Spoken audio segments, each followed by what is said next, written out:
Good afternoon. Good afternoon and welcome to the editors panel. I would like to welcome you on behalf of the local organizing committee. My name is Annalisa Principe. I'll be the chair of this panel. And as you can see from the slide, from the list, we have very, very prominent panelists. Marcia Anisette, joint editor of Critical Perspectives on Accounting. Mary Barb, that you all know, senior editor of the Accounting Review. Christian Lloyds, joint editor of Journal of Accounting Research. Araceli Mora, editor of Accounting in Europe. And Hervé Stoloui, editor of European Accounting Review. So thank you very much to you all for accepting our invitation to join this panel. As you can see from the title, it's quite clear what is the topic we are going to address. So we are going to talk about impact of accounting research. And this is not a new issue. It is a long-lasting debate which actually does not refer only to accounting. It is much wider. It is a debate that affects, in a way, involves all areas of management, all fields within management, including accounting. But before leaving the floor to the panelists, I would like just to make a short introduction. Now, this panel intends to be very informal, so it will be a sort of round table, so there will be just a short introduction, and then I will ask a couple of questions to the panelists, and I would like the people here in the audience to make comments and ask questions later on. And before leaving the floor to the discussion, as I said, I would like just to start from a definition. So what do we mean by impact? Because this is a word that may have different meanings, and we cannot address all the impact questions right here, so we need to limit, in a way, the scope of the discussion. And in order to do that, I decided, I chose a couple of definitions, couple of quotations that I think are very useful to understand where we stand in this case. The first one is taken from the Nobel Prize, Herbert Simon, who published a book in 1967, so it's a quite old kind of quotation. And in this quotation, you can see what is, according to Simon, the mission of scholars and educators. Basically, the mission is twofold. A central mission of scholars and educators is to conduct research that, first, contributes knowledge to a scientific discipline, and second, apply that knowledge to practice. And this is at the second part, in particular, that we would like to focus our discussion today. Another classification that I found particularly useful, and I would like to thank Salvador Carmona, because in a recent conversation that we had, he highlighted this very useful classification to me. And I found it very, very useful for a better understanding of what we mean by impact. This is a classification that goes back to 1997 by Stokes, who tries to classify research according to what is the purpose, what is the aim of research. So on one hand, research may be aimed at understanding. There is a quest for fundamental understanding in research. Can be just that or something else. On the other hand, there may be research that tries to solve practical problems. And by intersecting the two dimensions, you can see different types of research. In the first quadrant, the one on the left and up, we have Bohr, who was doing research about the structure of the atom in the beginning of the 20th century. Now, that research was just to help a better understanding of the world. There was no direct aim to have an impact. If you look at the opposite corner of the table, you see that there is Thomas Edison. And we are talking in particular about his research on the phonograph. Now, why Thomas Edison is considered to be pure applied research? Because the purpose of that research was to solve a practical problem. And the input to him came from a problem, from a practical problem. So someone commissioned to him that kind of research. But according to Stokes, the best research is the one that combines the two dimensions. So here we go again to the twofold mission of research: understanding of the world and application to practice, to real life. So this panel is going to stimulate debate on the impact of accounting research on practice, in particular this part of the discussion. Before moving on, You know, I read quite a lot of discussions and literature on this topic in the recent few weeks, and I found out that usually scholars talk about impact or relevance of research.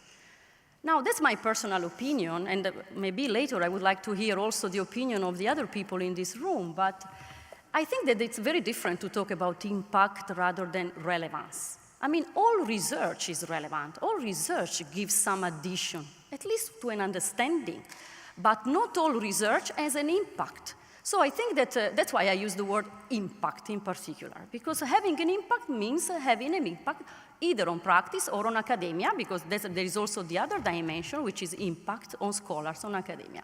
So we are going to use the word impact in this sense. There are different views on whether accounting research has an impact or not, and here I would like to hear the opinion and the suggestions by the journal editors around the table. We talked about impact on practice and regulation. So this goes directly to the idea of who are the stakeholders that are involved in this discussion. So having an impact means affecting the life of someone. And these are the stakeholders that came to my mind. First of all, regulators and standard setters, but also preparers. So people who prepare accounting information, managers, and other decision makers who use accounting information for decisions like creditors, investors, analysts, auditors, and so on and so forth. So when we talk about practice, basically we need to refer to specific categories of stakeholders. And I'm not sure that we can really say accounting research has an impact or does not have an impact in general. Maybe we have to specify which kind of stakeholders we are talking about. The current debate. Now, if you go through the discussions and the literature on this issue, you will see that there is a dominant view. The dominant view is that accounting research has limited or almost no impact on practice and regulation, which is a very strong and extreme position. So I would like also to discuss that. But this is not a univocal view. There are also some contributions, and I just refer to a couple of them which I found particularly interesting. Like there is this paper on Accounting Horizon of 2009 that is a commentary taken from the AAA Task Force on Impact of Accounting Research. And they provide a lot of examples of papers that had a practical impact in accounting.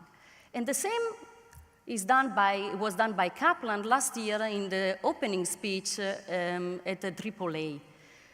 So there are different views, although the dominant view is that there is limited impact of accounting research. What are the main reasons? Why such a limited impact? Again, this is a sort of summary of the literature. Well, I would say the main debated reasons for limited impact are promotion criteria, which apparently, in most of the cases, don't take into consideration, don't value enough, according to these people who suggest this position, the impact, but they focus on one type of impact, which is the impact on academia in terms of citations and publication outlet. So impact on practice and regulation, according to this part of the literature, is not valued enough. But also the public research evaluation criteria. So the research criteria to evaluate by agency, by public agency, are more or less on the same line. Another reason that I found particularly interesting is distance from practice. Many scholars argue that academics, PhD students, are far from the practical world. They study in their office, they carry out their research, but they don't get close to the practical issues.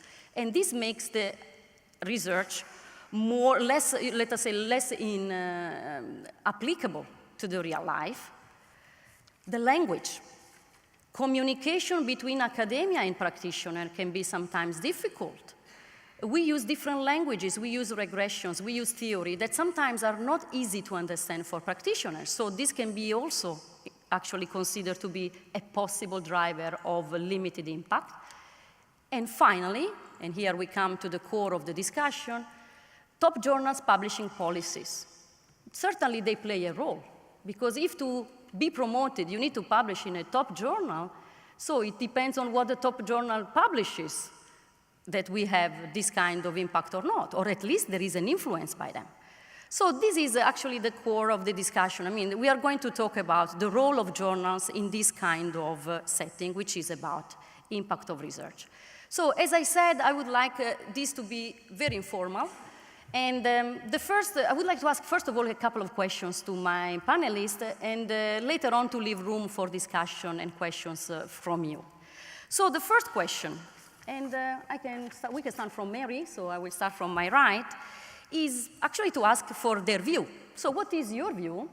And in particular, whether you agree or not on the idea that accounting research has limited impact and on which stakeholders maybe this is the case.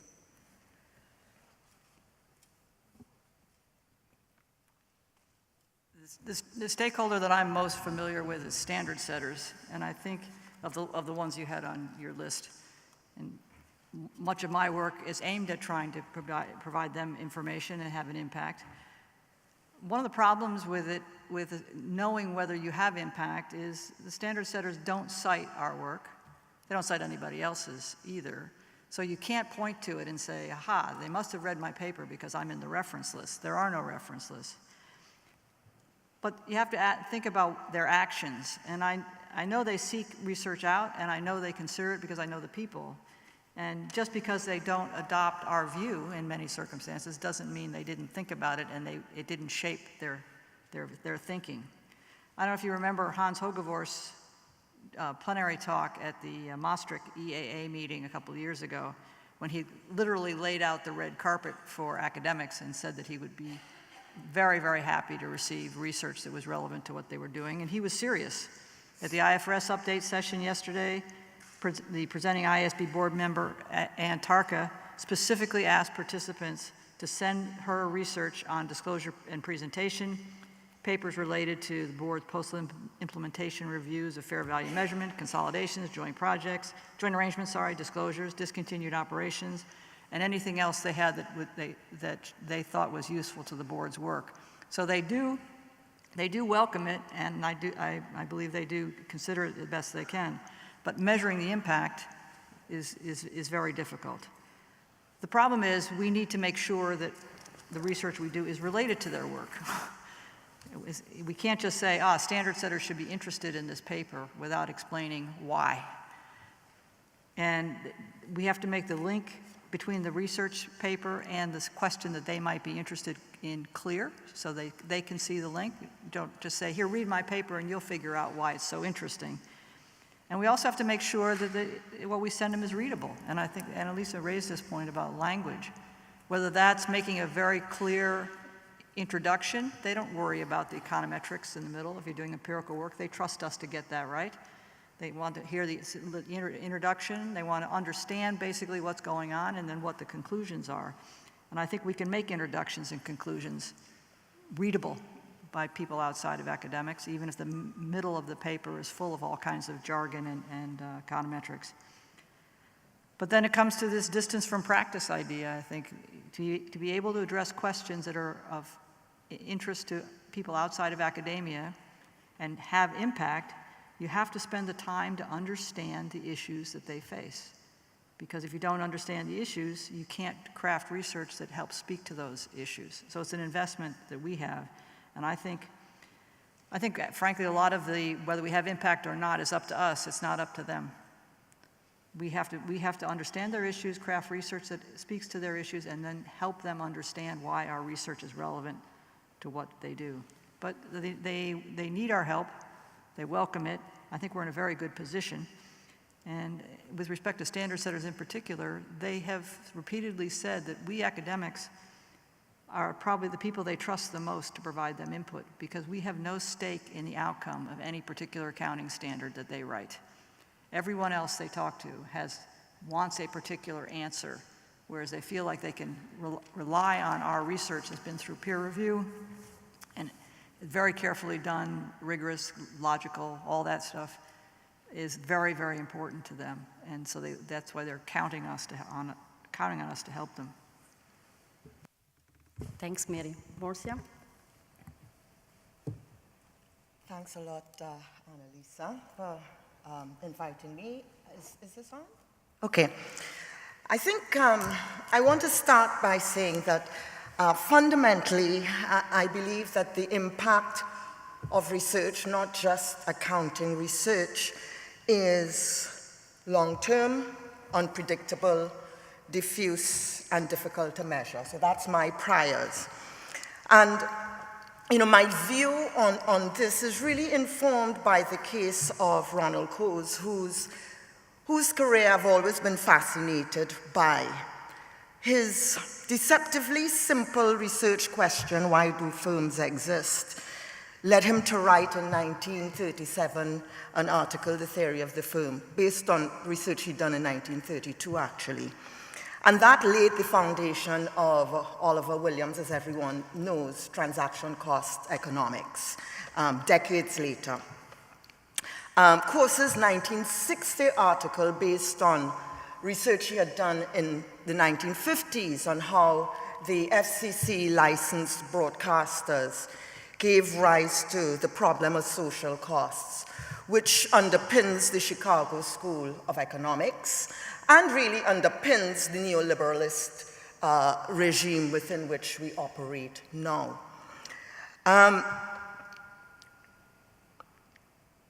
Coase got his Nobel Prize in 1991 for these two papers, which is almost 60 years after the research that was done for the first paper. And there's a reason why I have spent a huge part of the 5 minutes allotted to me talking about Coase. It's because I worry about framing research objectives in terms of impact can lead to a very instrumentalist, short-term approach to research, which could drive away the sort of blue sky, curiosity-driven kind of research that Coase has done. I also worry that to use the term or to frame my answer in terms of impact, or for us to start talking about accounting research objectives in terms of impact, is to slowly normalize, in my mind, neoliberalist thinking in terms of the academy.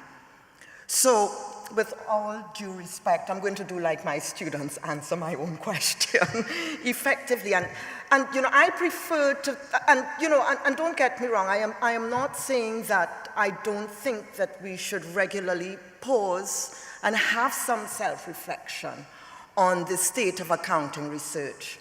But I prefer to deliberate on these issues in terms of asking whether accounting research is fulfilling its mission.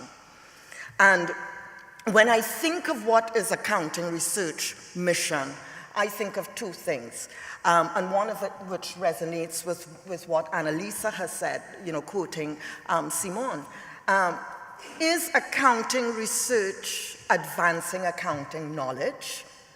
And is accounting research tackling the major social and economic issues of our times?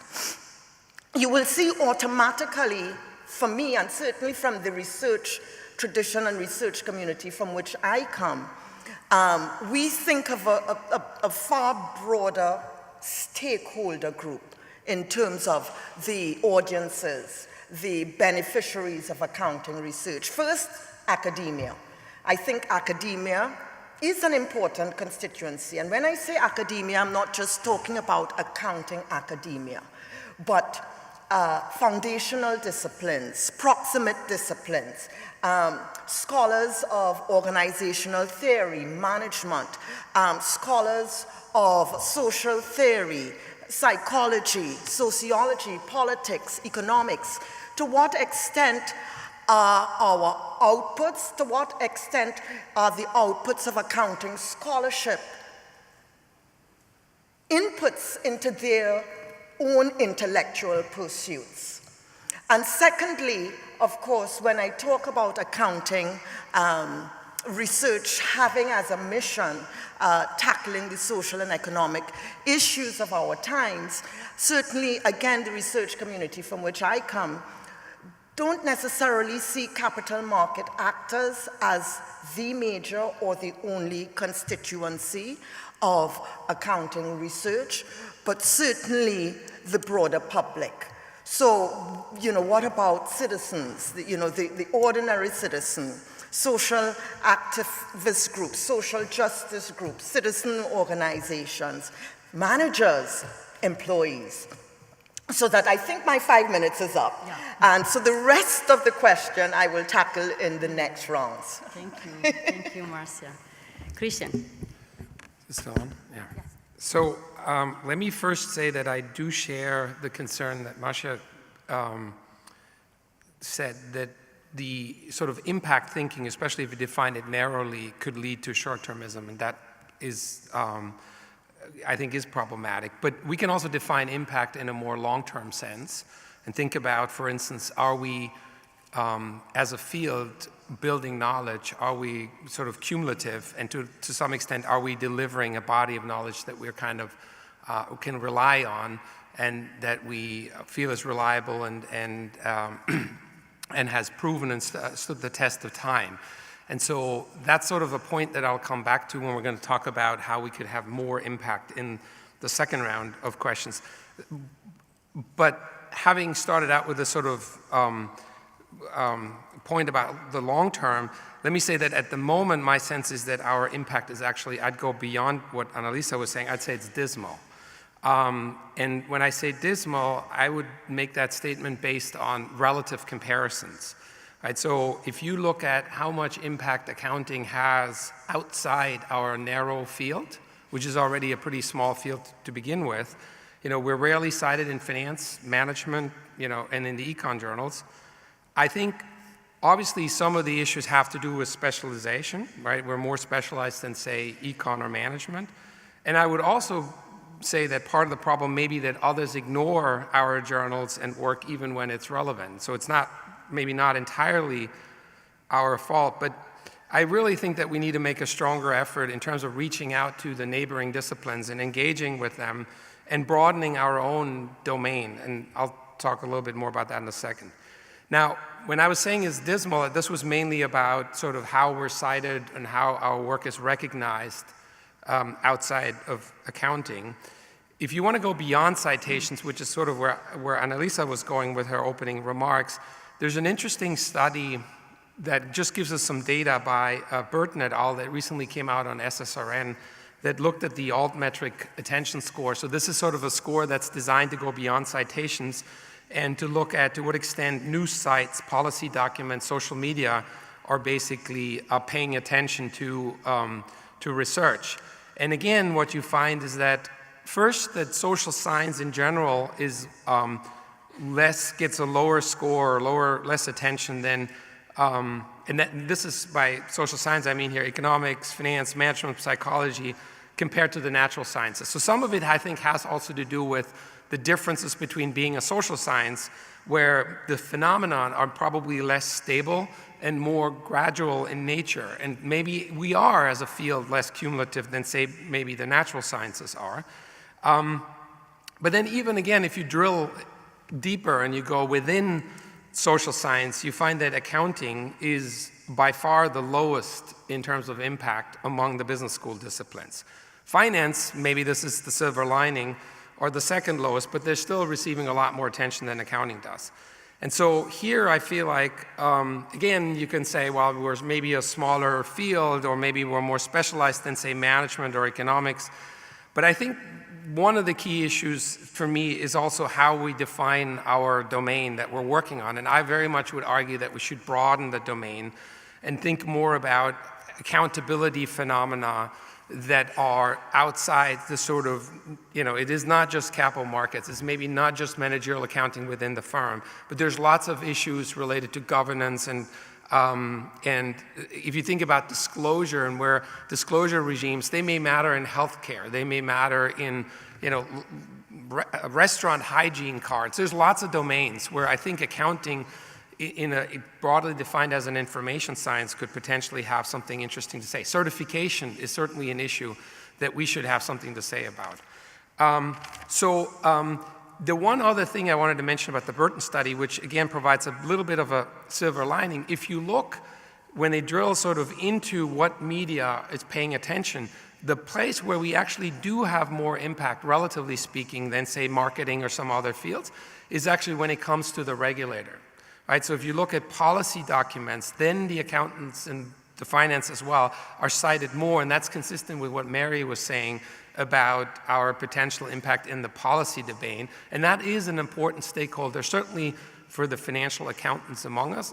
And you also see this in SEC economic analysis, where I think more recently many of the standard setters and regulators are under more pressure to perform economic analysis, and you do see that they are relying on our work. So that is certainly a domain where I do think that we've had some impact. So let me stop here and then come back. Okay, thank you. Yeah, well, I tend to agree with everything has been already said, but I want to focus now in these 5 minutes in something more practical for us, which means what having impact means for our academic careers, because that's essential to do something. And I think there are 3 points. First of all is the relation between the impact on the society, for example, in policy makers and other professionals, and what we understand by impact on academia. The second is the measurement of this impact on the society, which is something important. And the third one is the incentives we have as academics to transfer our knowledge to the society. So focusing on these 3 points, for example, if we focus on the relation between impact on academia and impact on policymakers or society in general, we have this metric system.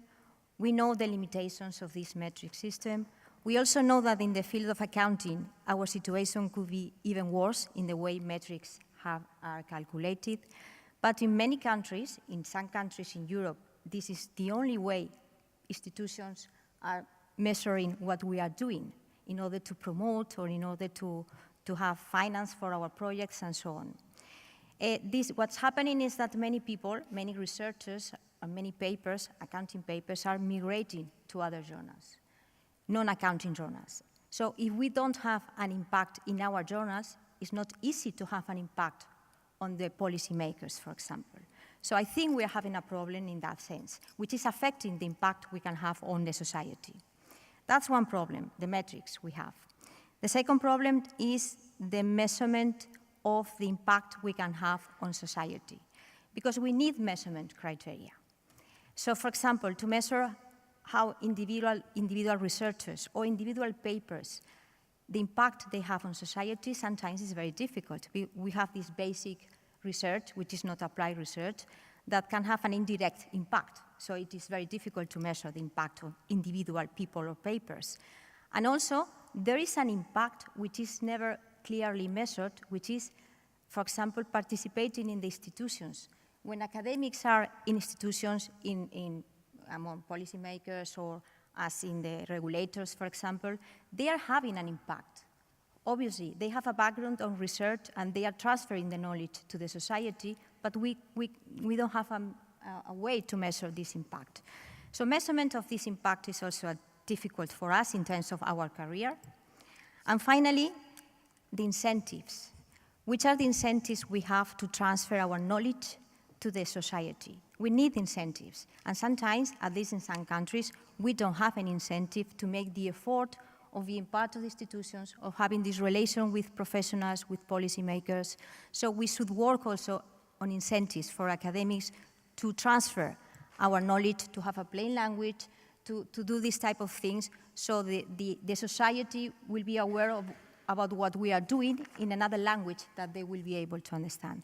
So I leave this here. Thank you very much. Thank you. Thank you. Yeah. Thank you very much. I have some slides.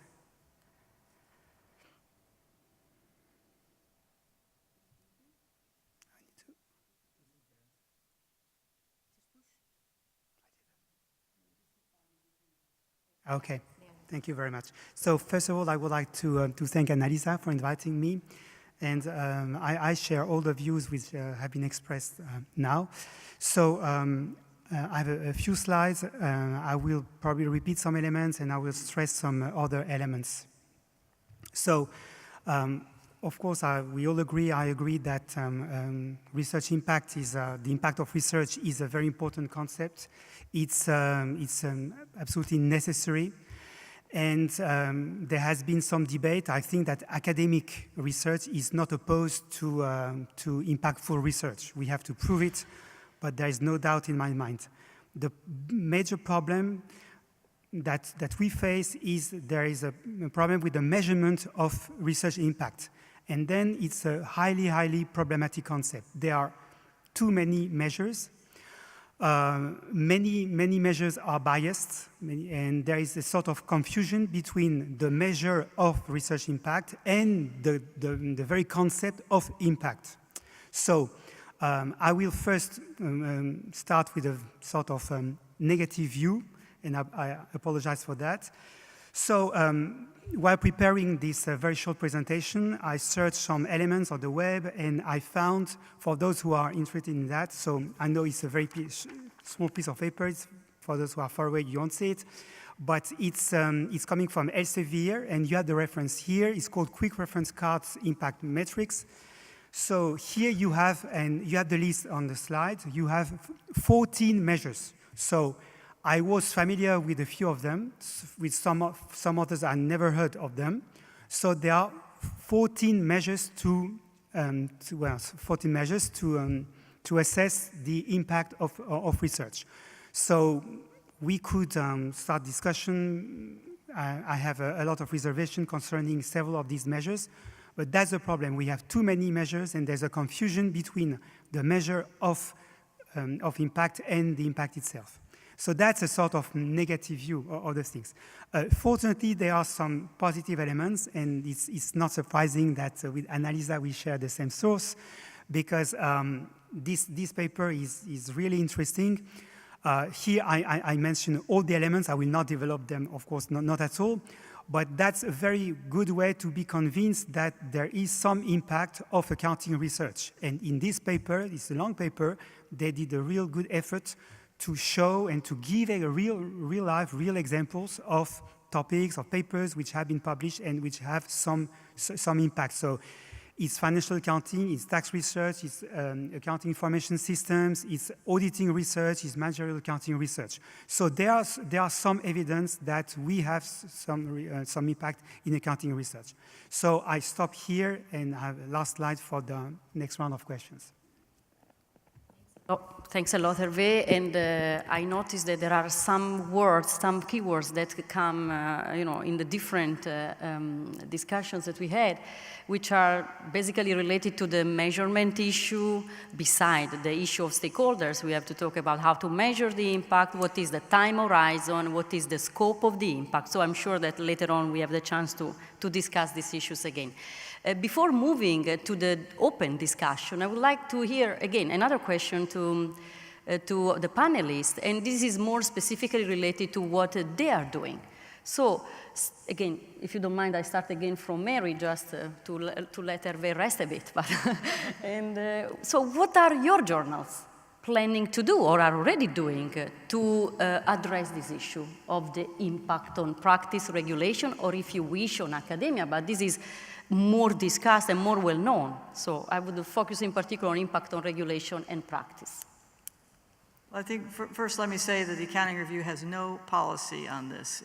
It's clear that Accounting Review is an academic journal, which means we publish basic research, but we also publish, going back to Stokes' quadrants there, basic research and use-inspired basic research, because it's still basic research. So that is what TAR's mission is, and that I don't think that's going to change. But that doesn't mean that papers that are use-inspired basic research or have impact or aimed at something outside of academia are not welcome. Quite to the contrary, I think. But it's up to each editor and author team to work this out. It's not a push from the journal itself. So I think editors can appreciate papers that address questions that contribute both to the academic literature while also addressing questions of interest to those outside of academia. I think that's what we're talking about. That's my way of saying use-inspired basic research. I also think we can give authors some flexibility, more than we have been doing, in explaining how the paper speaks to a question of interest to those outside of academia, whether it's short-term or long-term, and I think Marcia's point is a very good one. Perhaps in the conclusion, perhaps in the introduction. The claims, of course, have to be well-reasoned, and they have to be based on the evidence presented and not overstated. But I feel like we become so careful not to claim our papers tell policymakers or anyone else what to do, that we've basically forbidden ourselves to make clear what the implications of the paper might be for their thinking on an issue, and something they may consider or change their priors on how they consider a piece of information that is part of their information set when they make their policy decision. That's where I think we can contribute. My sense is now that many editors are asking questions such as, why do we care? Who would do something differently after reading your paper? But sometimes there are no answers to that question. In pure basic research, we don't know the answers to those questions yet. And I was struck by Marcia's comments that COAST was a long time ago before anybody realized what a big impact it had. A little shorter time frame, I always use Black-Scholes as an example. Fisher Black said it never occurred to him when he wrote the paper that anyone would ever trade on this model, that anyone would ever use it in the real world. He said to me one time, Mary, it's just a model. Okay, Nobel Prize winning paper, but that's okay. We didn't, it took us a while to figure out what its impact was. So when it got published, nobody knew what its impact was going to be. So that's why we can't, as I said, we have no policy on requiring papers to have obvious impact at the time they're written, but that we welcome it too. Marcia. You're going to have to stop me because I have a lot on this one. Should I put the timer? Yeah. Let us do it. In terms of CPA, there is a commitment to multivocality, multiple voices, and there are sort of three components of this: methodological pluralism. So we encourage a range of methods, a range of theoretical positions, so that case studies, interviews, ethnographies, there is no dogma in terms of a methodology. So you look at CPA, and as I said, by definition, it's methodologically pluralistic. A second aspect of what I call multivocality, multiple voices, is a broadening of scope of studying accounting in market settings. So yes, a lot of studies are studies of accounting in market settings, but we encourage studies of accounting in non-market settings. Non-market settings give us huge insights into the socially constitutive roles of accounting and some of the social roles of accounting. Another aspect of multivocality is broadening our research away from shareholder model of capitalism contexts. There is a lot, and one of the things certainly when CPA came into being, there was a recognition that there was an overwhelming amount of research, accounting research, on the Anglo-American model of shareholder capitalism. But there are different models of advanced capitalism. The continental European model, the Nordic European model, and there is still not sufficient accounting research or research on accounting phenomena within those models of advanced capitalism. And advanced capitalism is not the only model of capitalism that exists. There is dependent capitalism. What about accounting phenomena in countries like Africa, Latin America, Southeast Asia, the Caribbean? There are the emerging economies and the BRIC types economies. You know, today I had the opportunity to have breakfast with a young gentleman, and I asked him if I could actually use our conversation because we were talking about his research. He comes from Prague, and you know, we were talking about his research, and I realized it wasn't a US data set. And I said, do you do any research on Czech Republic? And he said, well, no, you know, our data sets are small, disclosures and financial accounting numbers are not very reliable. And for that reason, he does not do any research on his country. And I said, oh, you have a brain drain without even leaving the country, to which he sadly agreed. But, you know, for me, if you want me to get to use the word impacts, I think, you know, many times in these settings, studies of accounting will have greater impact, have greater policy, greater social value in these settings than, as I said, in settings that most of the accounting research is done. One more minute. So specifically, as I said, you know, that captures sort of the three prongs of multi-vocality in CPA. We also, you know, are doing a lot of collaborative work, or attempting to do a lot of collaborative work with some of the proximate journals in the proximate disciplines like organizations and management. We are very much aware of linguistic barriers, so that one of the things we are doing now is we've got an experiment where we are working with French language to start with, but intend to move on to Spanish and Italian, largely where individuals can submit their papers in one of these three languages, reviewed in their native language, and then ultimately, once the paper is accepted, the paper is translated into English. So that what we are really about is trying to melt away as many barriers to entry as there are into publication in CPA. And one last thing, and I think this is important because we do our own self-reflection. And one of the things we realize that there has been a sort of misunderstanding that CPA means qualitative research. So that in issues, you know, for that issue, we actually did launch a special issue on quantitative methods for critical accounting research. So that, again, as I said, it's a deep commitment to being a broad church, having multiple voices representing the multiple sites in which accounting can operate. And I think I'll end here. Thank you.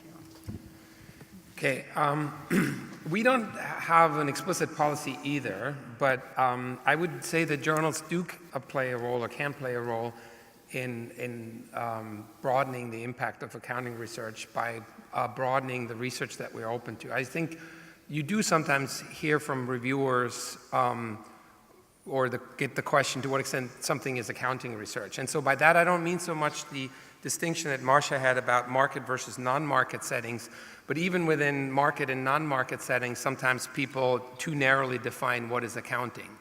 And I would say that it would be good for us to think about our field and the core concepts of our field sort of more broadly.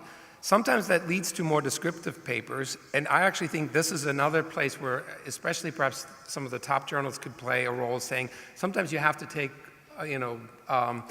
a more descriptive paper because having sort of facts about how the world works is going to be very important and can be very helpful. But I think there is examples across all the journals doing that, but I think where journals can play an active role. The second comment I was going to make has more to do with that I think we're sometimes asking research to do too much, in the sense that I believe there should be division of labor of sorts, and by that I mean journals can basically publish what stands up to academic standards, is considered novel, and is often basic research. But where we need to do a better job is then, what is the message, what are the implications of that research? And of course we can spell that out better in the papers that we publish, but some of this, I think, needs to happen outside the journals. It's not the role of the journal article to necessarily draw together some of the implications from often the body of work. And where I think this is where we're not doing a good job is this transmission process. And by that I don't mean that we need to have more surveys, because I don't think surveys are necessarily the solution. So I want to point in a slightly different direction.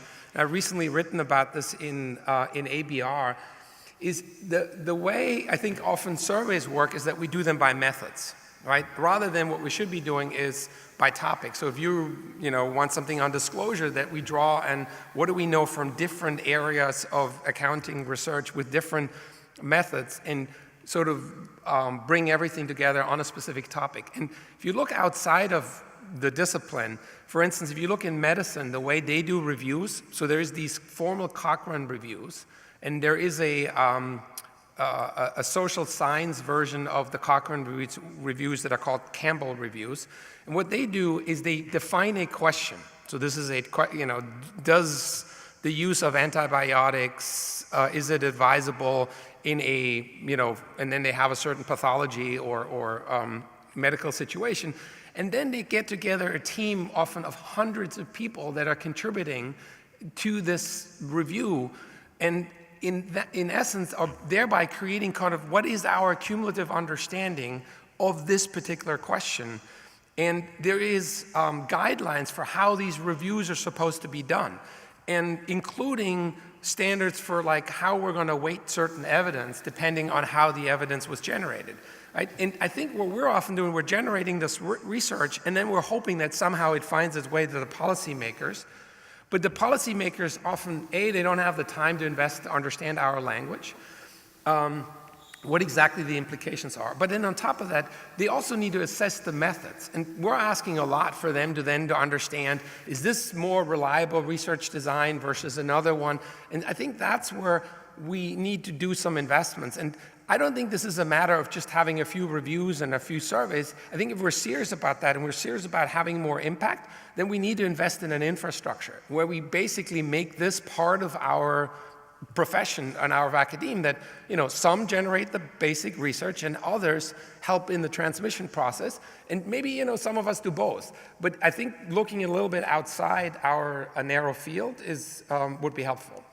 And then a final comment. The other issue that I think we need to do more to have more impact is spend more time thinking about the reliability of our findings. Right? So in areas like psychology, social psychology in particular, but also economics, and I suspect the same would be true in accounting, is that when people start doing replications, they find that a lot of the results actually don't shake out, or there is sort of an issue with replicability. And so I think if we want people to actually, in practice, be it firms or be it regulators, to use our work, I think for us to think more about how do we make sure the work is actually, again, cumulative and reliable is another dimension. And here I think journals can play a role by either encouraging replication. So one of the things JAR has done, for instance, JAR has this code sharing and data policy where we basically require now papers that are getting published to publish their code from the start of the raw data set to the final analysis data set. That code is publicly available. It should make it a lot easier to then download the data and basically see, do I get the same data set that the authors, and then what happens when I do this analysis. Registered reports is another thing JAR did, where you ex ante fix what you're going to do. And then what you see from that conference when we did it is actually that the number of significant findings we were getting was much lower than what we normally see in published articles, which again suggests that we should be serious about some of the publication biases that we have. Let me stop here, but I think that's sort of the second key point in my mind. Well, I would like to go back to Mary's point that he said that sometimes, for a country in Europe is a policy implication, the scope is policy implication. So thinking mainly on accounting regulators or regulators in general and professionals even, following your point that sometimes they expect something from us that we are not giving to them, for example, answers. In most of the times we don't give them answers, we raise more questions even. So I think that one important thing is in order them to know what we can offer to them, they must know us. So if we want them to know us, we need interaction with these people. So having interaction, for example, a country in Europe has a policy of having interaction with policymakers, with regulators. So we have been working on that, and I hope we will improve even more that in the future. So having interactions in many senses. So for example, the first time, in order not to talk about accounting Europe, the first time I saw this interaction was accounting and business research policy. So they started with this market information for better markets. The first time I went, the first time they did it, I think, I was very surprised because, in fact, professionals wanted to know academics. So then we started this ISB Research Forum. Also, ABR was the first one, but then there were more journals following this pattern. And I think these type of things are really relevant for them to know what we are able to offer to them. So not frustrating their expectations about what academic research can offer. And then going back to Christian's point, it is true that the implications of our research cannot be stopped in the publication. So if we have interaction with them, then maybe they have the infrastructure we need to pass these implications of our research to them in a plain language so they can understand medicine. People from medicine is doing that with the companies, with the pharmaceutical companies and things like that. So we need, for example, also interaction with these professional journals in which maybe they can make a summary of the implications of our research and make this implication available for the professional and accounting regulators in a language that they can understand. So I stop here, and I think we should think about that as editors also. Thank you. So if we could go back to my slides, I have only one more.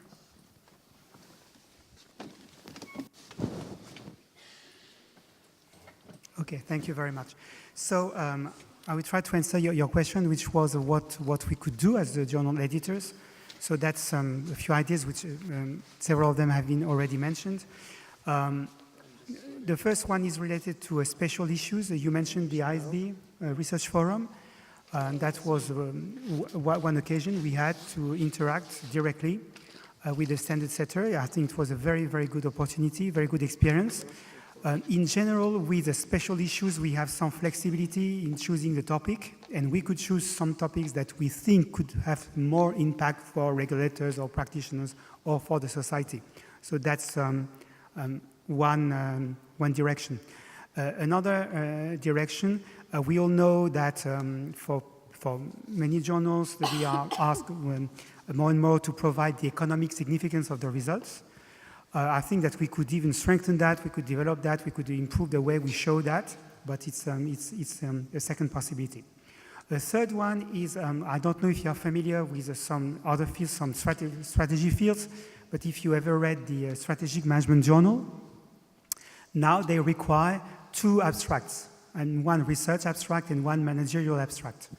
So it's a thought. I'm not saying that we have decided for EAR to copy that practice, but at least we could think about that. It's one way to encourage researchers to explain their results in a different way than what we usually do in our classical academic abstracts.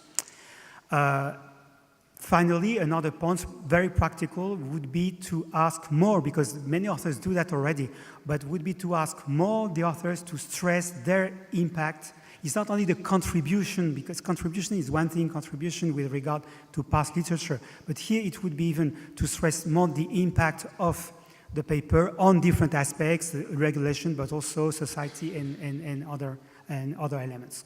So I will also stop here and to let the discussion.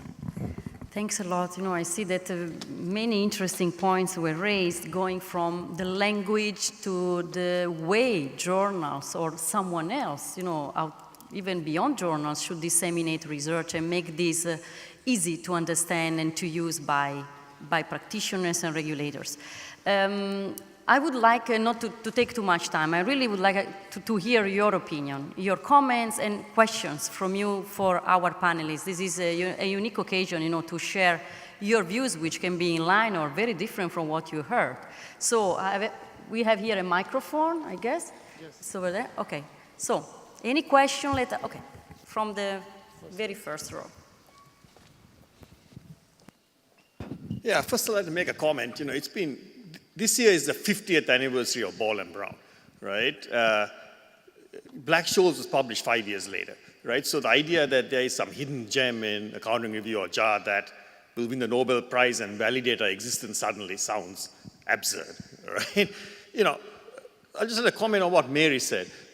She said the role of JAR is, you know, she's very carefully, it's basic research or perhaps as a concession, use-based basic research, right? And to me, that is the problem, right? You know, accounting is unique. It is a 100% human creation, right? What does it mean to do basic research on a human creation? It is not studying the mind like psychology or broad market forces like economics or finance, right? It is a human creation.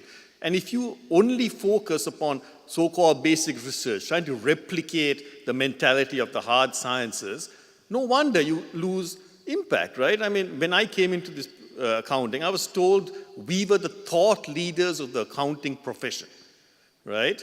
How does that reconcile with use-based basic research, right? That's an inconsistent argument. We need to recognize that if we are trying to look at a human creation, our research has to be inherently applied, right? Because accounting is human created. What we do is trying to change the way people think about accounting, right? So again, I challenge you to think about that underlying mentality that leads to this notion of basic research and, you know, use-based basic research, right? I don't think that is an appropriate way of thinking about what accounting research should be. Who wants to answer? Is there any comment from? Okay. So I was using the framework from Stokes when I was using those labels. What I was referring to is research that is a fundamental understanding of accounting, not necessarily motivated by a particular policy or other kind of question. So to me, that's the difference. So the use-inspired is the other term. So we don't do science. I mean, we're not a hard science. I take your point. But I was using those labels to speak really to what Marcia was talking about. Something that is research that is trying to understand the world that's not necessarily driven by a particular question from the outside. And that's different from research that takes on the question because of some perceived ambiguity out there that someone is concerned, a policymaker or someone else is concerned about. I just want to make one comment. I don't quite, I mean, I agree that we're in many dimensions quite different from, say, physics or, you know, mathematics or something. But I still think that you can, even in accounting, have a sense of that some research that we do is at a much more fundamental level than other research. And I'm not sure that the fact that accounting is created or is a purely sort of a mental construct and created by human beings necessarily means that some of the basic forces aren't fairly universal and aren't things that we could study and call fairly basic research. So what I have in mind, for instance, think about the unraveling principle or theorem in disclosure. That's a fairly, I think, general result that I would say is applicable in many specific settings, and you could then look, where does this play a role when people negotiate, when people trade shares, or when people write contracts.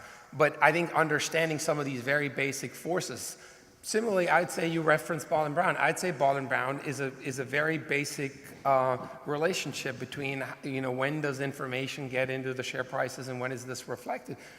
Those are things that I think I would call basic research within accounting. That's not negating that we're not like physics and that we're not sort of studying the atoms or something like that.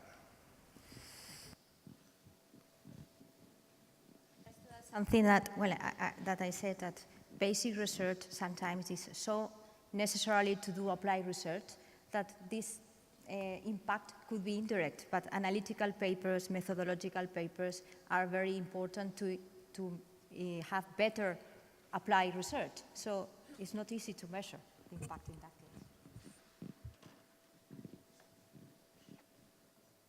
case. There is another question over there. Please. Thank you. I think one of the problems is that most of the so-called A journals publish most of the articles in financial accounting, and where we actually play second fiddle to finance. If we want to have more impact, I think what we should do is focus more on areas such as managerial accounting and governmental accounting. Thank you.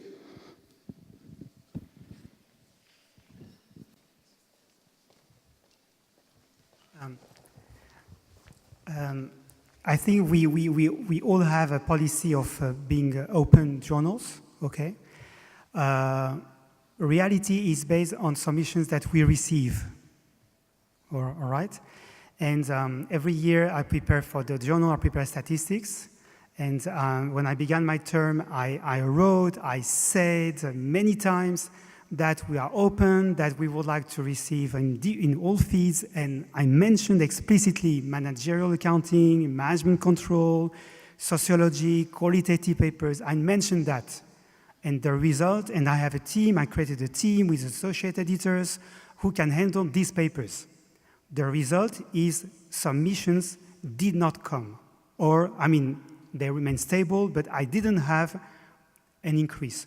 So I think that we can discuss for a long time this issue of different fields, but in some cases, I really feel that the problem is from the authors. We are open, you can submit. I just have sort of an intervention here from my fellow editors, particularly in terms of what Hervé has just said. There's a recent paper in CPA, so this is a plug for CPA by Endenich and Top, and they looked at how a journal's editorial board or editorial appointments acts as a great signaling device for the types of research that is going to be embraced by the journal. And I'm saying that because rather than talk, make the appointments on the editorial board. I think I saw Steve Salterio somewhere here, but a lot of the emphasis on that paper was on what Steve had done with CAR in terms of appointing certain methodological perspectives on the editorial team on CAR and how that in itself translated into a signaling effect that they did see a variety of research methodologies and different kinds of research traditions represented. So I guess my short answer to what you have just said, Hervé, is make the editorial team appointments and you will not have to talk that much. Just, can I follow? Do you want to go ahead? Regardless, the editorial team, and I take your point, but authors, as Hervé said, have to submit their papers. And I would just comment that Steve Katchelmeyer at the Accounting Review published some statistics that basically say that by far and away the most submissions the Accounting Review receives are financial reporting, but they have the lowest acceptance rate. And therefore, other areas, management accounting and others that you mentioned, have a higher likelihood of getting published conditional on submission. So that's another way to take action. I mean, not that we make decisions based on that, but that's getting that information out, which he did, also encourages, I think, people in other fields to say, wait a second, I thought the journal was like this, but it isn't really. Yeah, I'm glad you went first because I was going to cite the same statistic. But let me add one more thought. I actually think I'm not saying that the journals couldn't do more either by signaling, by having editors or reviewers. I think most journals have the ability to find reviewers that are appropriate for the papers or people to handle papers. And so in that sense, and the journals, as Hervé has said, are open. I don't think they're sort of have deliberate policies. But where you see that this is, I think, a broader trend is also in teaching. Right? If you look at and the demand of our students. So when you look at this, maybe I don't know whether that is necessarily true at the European schools, but U.S. MBA programs, the demand for managerial accounting, for instance, is quite low. And in many of the MBA programs where managerial accounting was a required subject, the schools moved away from, and over time only have a half requirement or even completely drop the requirement. You also see that the demand for financial accounting is to some extent, regarding your point about financial accounting playing second fiddle to finance, over time, jobs that were typically accounting jobs now have the label corporate finance. And so you see a similar, I think, development there. So I don't think it's a journal phenomenon, but more a general phenomenon where accounting stands as a field, and is something that I think you're rightfully pointing out we should think about. But I don't think it's a journal a specific issue. And the reason I think it's important to think about this, when we actually survey our alumni 5 years, 10 years out, they very often say the most important class that they've had was a managerial accounting class, not a financial accounting class.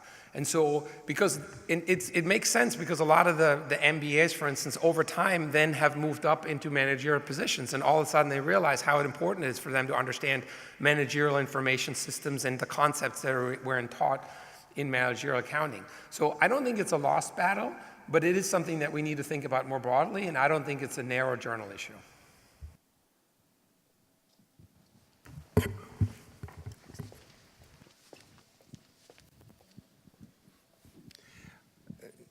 We haven't really mentioned the 1,000-pound gorilla in the room, which is, would we be even having this seminar without the existence of AACSB International, which now requires impact statements?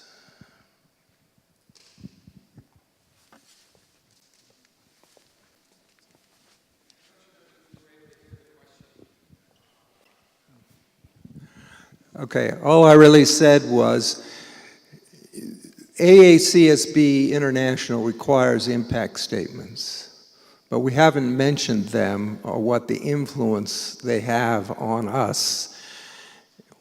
Would we be even having this seminar? Would we be even talking this way if AACSB International didn't exist?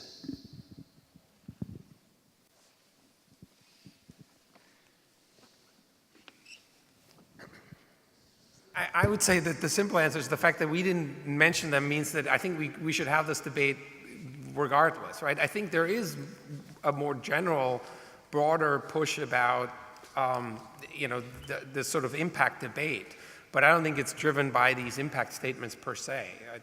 That would be my response or reaction. I'll admit my ignorance, and I didn't know the AACSB required impact statements or whatever that is supposed to mean. So I guess I'll go find out after this session. So it clearly is not having much of an impact on me or TAR. I think, Richard, I think it's more than the AACSB. As I said, I think it has more to do with a neoliberal mentality that couches universities' outputs in terms of its impact on the national economy. So we teach students for jobs, as opposed to what we do in terms of teaching is, for critical, making them, citizens of the common good. I'm sort of old school, and I more believe in teaching for citizenship as opposed to teaching for a job. And similarly for research, there is this push, new public management in universities, okay, this push for accountability, this push to say that, we are funding universities and we need to see what is in terms of your output, in terms of something that can benefit the national economy. And, back to what, Mary and I are saying, if that becomes, what is guiding research, we would never have Black-Scholes. We will never have the Ronald Coases of this world. I think that's what our position is, that, to have impact as the objective is problematic. So I think it's not just AACSB, there is something even bigger than AACSB. Can I just add one more on this? And I bring this together with something that Hervé was suggesting, which is these managerial summaries for the papers. It worries me a little bit, and I'll come back why I think the AACSB impact statements, I didn't know they existed, but now that you said they exist, they worry me, and I'll tell you why. So there is an interesting study by Chris Chambers, who is kind of the founding father of registered reports, and he's done a study on where exaggeration of research findings happens. And he sort of did this interesting study where he basically finds the exaggeration often doesn't happen with the researcher, it doesn't happen in the media, but it happens when the universities plug the research for their own university and sort of tout what their researchers have done.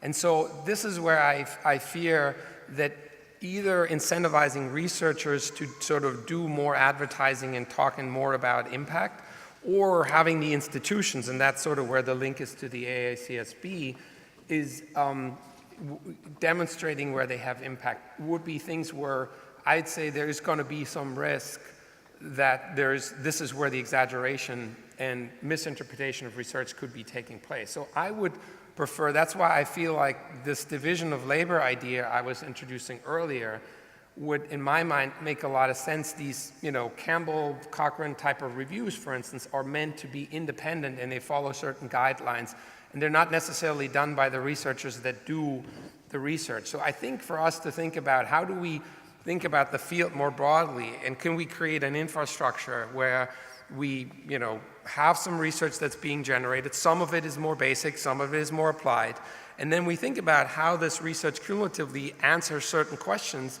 And we, again, have sort of people involved in that process that can understand and evaluate the research and try to do this in a neutral and an independent fashion, because we also need to understand, because we're social science and we are impacting policy, political incentives, and sort of slanting or interpreting research in a selective fashion is another issue that we need to be very careful about.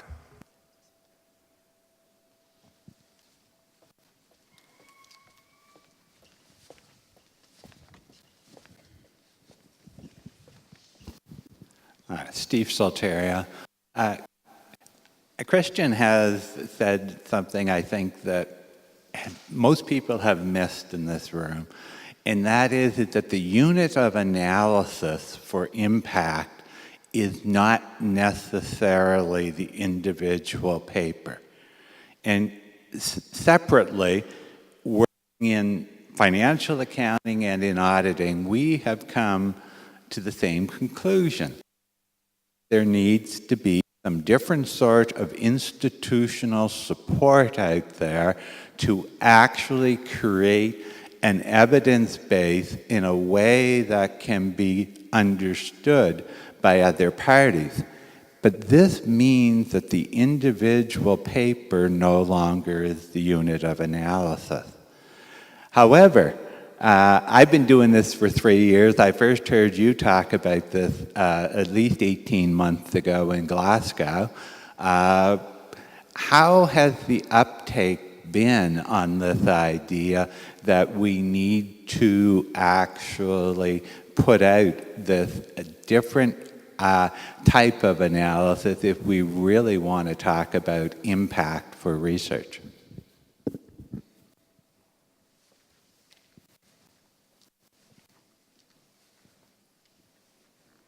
Well, so far, I mean, you know, we chatted at a conference a couple of years back, as you remember, and in this year's PD League lecture, I was sort of pushing this idea a bit further and more explicitly. So I think it's a little bit too early. But if you look at other fields, I think this notion that we need to institutionalize it, as you said, and create, you know, whether you want to call it a clearinghouse or which exists, for instance, for labor research for crime, or we need to create these sort of like the Cochrane collaboration or the Campbell collaboration, which is sort of a subchapter of the Cochrane. If we want to do some of these things, I think these are relatively new ideas, and I think it's too early to say whether there is going to be an uptake.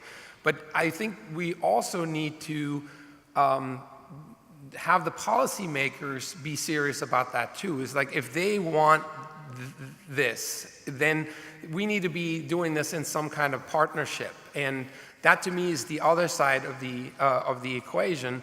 And I would encourage all of us to participate in this process.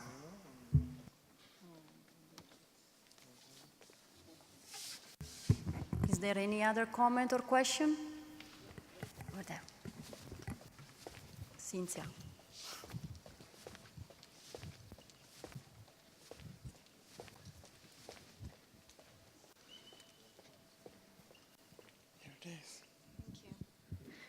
Hi. So I think that well, it is very important, as Araceli mentioned, that to bring the practitioners to the accounting research too. And I think that in order to boost the use, inspire basic research, or at least from my experience, what I've lived this semester, was try to bring also the practitioners to the conferences, because I think that they can share with us whether what we are doing, it is important for them or not, so we can have some insights from what we can learn. So I don't know if you have considered to bring as a type of discussion some practitioners for future congresses, or? For example, in the case of Accounting Europe, is that what we are trying to do. So in the case of the symposiums, small workshops, in which we try to have this interaction with ISB, with EFRAG, because it is very important. They must know us, and we must know also what they want, what the topics they are interested in. So this interaction is very important. And part of this interaction means that they have to participate in our workshops, and we can also participate in the seminars or workshops that they are doing. And I think we should work on this policy, yeah.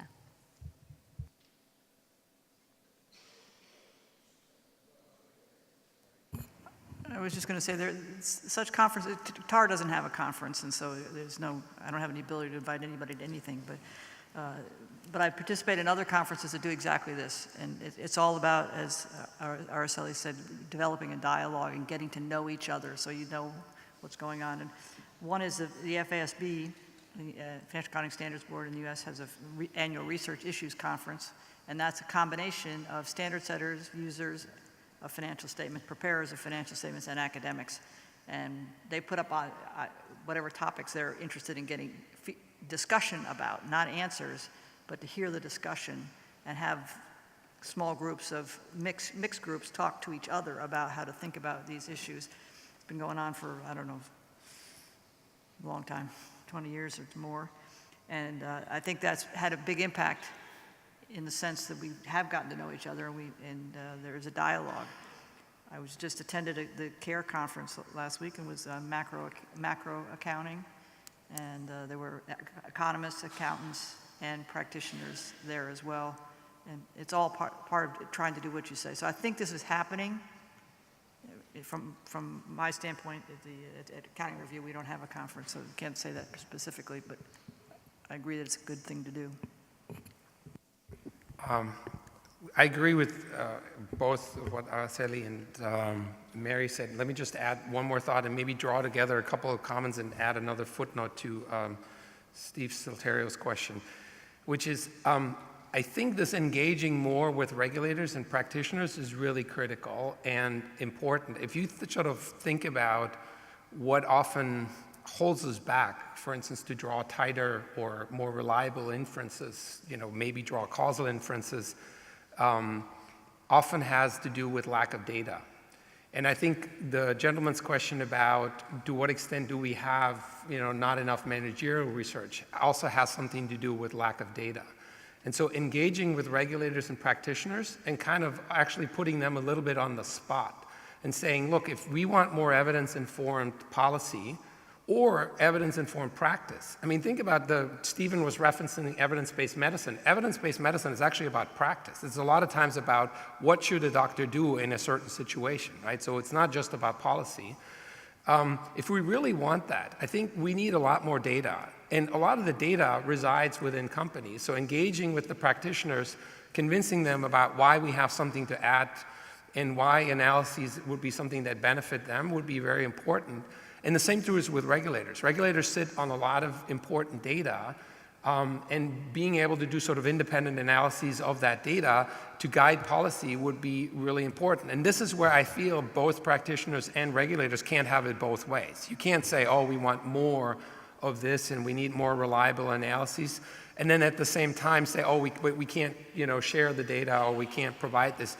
There's ways where very sensitive data has been shared in the past, and we should find ways to do this. And of course there's confidentiality and proprietary data, but I think there's ways to get around that. And to me, that's another sort of, in addition to the comments that have already been made, an important point of why we need to engage more with regulators and standard setters and firms.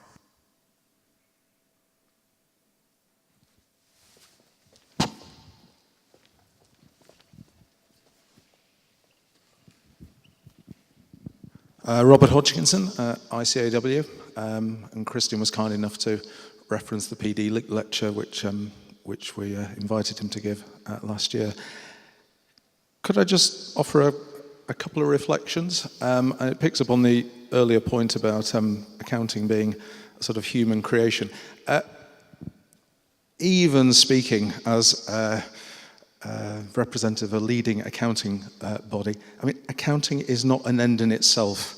If you described a world in which there was lots of beautiful accounting, but people lived in kind of poverty and ill health and poorly educated, that wouldn't be a great world. And so I'd just sort of like some feeling in what you think you're doing as editors and at higher purpose as to what is it that we're trying to achieve. And can we just articulate that accounting somehow essential to, let's say, manage things properly, to invest resources properly, to make people accountable for what they do, to promote beneficial trade, to generate tax systems that pay for public goods. I mean, there are huge kind of purposes which are kind of overriding sort of activities, or you can frame it in terms of outcomes like you could just list all the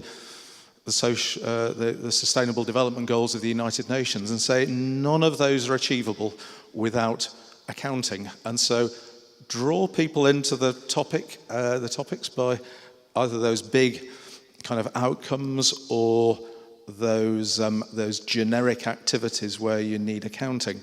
And that's not to say that therefore everyone who writes a paper is kind of addressing some huge issue, but they can at least see that they're putting a few bricks into a sort of bigger purpose, because the bigger purpose can't be that we just have lots of absolutely excellent financial reporting, management accounting, whatever. It just doesn't exist in isolation.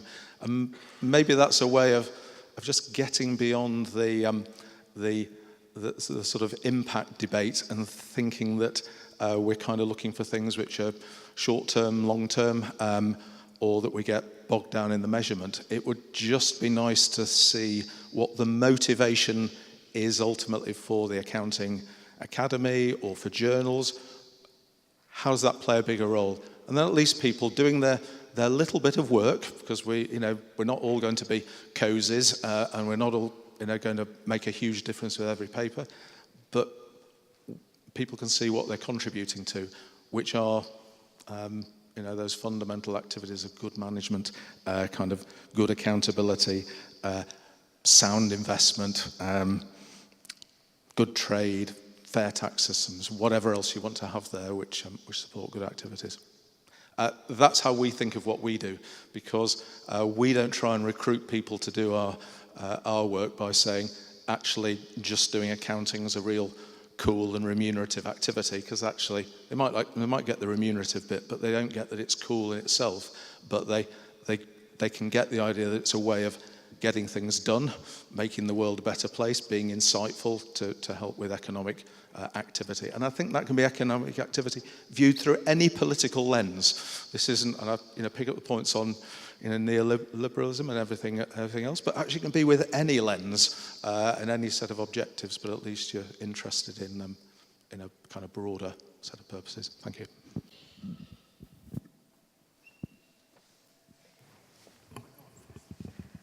Well, Robert, what you asked for brings to mind the blue diagram from the Pathways Commission. And I don't know, many of you are probably not familiar with this. I'm kind of sorry I didn't bring it as a slide. But that diagram says, the question is, what is accounting? What is the reality of accounting? And it was designed to be shown to the students in their very first accounting class to make sure they were in the right place. So this is accounting. There was a perception that had to do with bean counters and creating financial statements and doing the ticking and tying. And that's a perception, but the reality is that we are the information providers. We're the primary information providers, and our role is to support informed decision-making so that whatever those decisions are, people make better decisions, and ultimately that supports society. So I think when I think about what are we doing, that's what I think we're doing, and each of us plays a different role. That's one reason I was very interested in this macro conference, because they're predicting GDP and they're not using our numbers. It's like, why? Not why not, but what is the problem with the numbers that we produce? Why is the information we're producing not relevant for what they're doing? Because there are a lot of decisions being made based on those numbers. And so it's important for us to do it. But that's the way I look at it. So those of you who want to know what I'm talking about, just Google Pathways Vision Model and look at the blue diagram, not the red one. I just would like to sort of go back to where I had originally started in terms of, because if I can get what you were asking, it's very difficult to hear from here. So if I miss it, it's simply because I didn't fully get it. But, at the end of the day, I said, for me, in terms of what is the mission of accounting research, they are twofold. Advancing accounting knowledge and tackling the social and economic issues of the time. I don't see economic necessarily leading to the social. CPA has a very, very explicit aim, so that when we talk about tackling the major social issues of our time and where we see accounting research, it's really more than simply accounting research looking at practices that give rise to the long-term benefit to businesses, but the long-term benefit to the public at large. Issues like environmental degradation, issues like corporate collapse, issues like rising social inequality. All of these issues are issues we think that account, in addition to, of course, the economic issues. But there are huge social issues that I think accounting academics have a role to play. And this is where I think what I will do is lend Christian some CPA journals, because we do unpack. We have a very, very broad definition of accounting. We don't work with a definition of accounting that is bounded. In fact, one of the sort of guiding principles of our discipline is that accounting has no essence, right? There is no fixed notion of what accounting is. And therefore, we see accounting very much operating in a very social space. So that if I am getting your question in terms of what it is we think we are doing, what I think we are doing as accounting researchers is certainly with respect to that second mission statement, is having a role to play in making a better society, a more democratic society, a more just society. So I was actually going to say, when you mentioned brick, the first thing that came to my mind was that I'm a big Pink Floyd fan, so I like the idea of us being another brick in the wall. But I think this larger picture idea, that we're part of a larger picture and we're facilitating some of these things that you were mentioning, I agree with. And this is, again, where I think Stephen Salterio made a good point about that the unit of analysis, when we are talking about impact, probably should not be an individual article, but this bigger picture and the bigger goal, and to what extent are we contributing understanding of the role of accounting towards this larger goal? Like, what role do accountants serve or provide in terms of, you know, accountability and all the other things that you mentioned? So I would very much agree with this sort of us being part of a larger picture. Okay, it's unfortunately it's about time to conclude. So I think we had a very, very interesting discussion, many useful inputs just for thought, you know. Food for our mind to think about it. The debate will not stop here on this issue. It will go on, and I'm sure. So let me thank all our panelists and also your contributions, and you know, let us thank them together with a nice applause.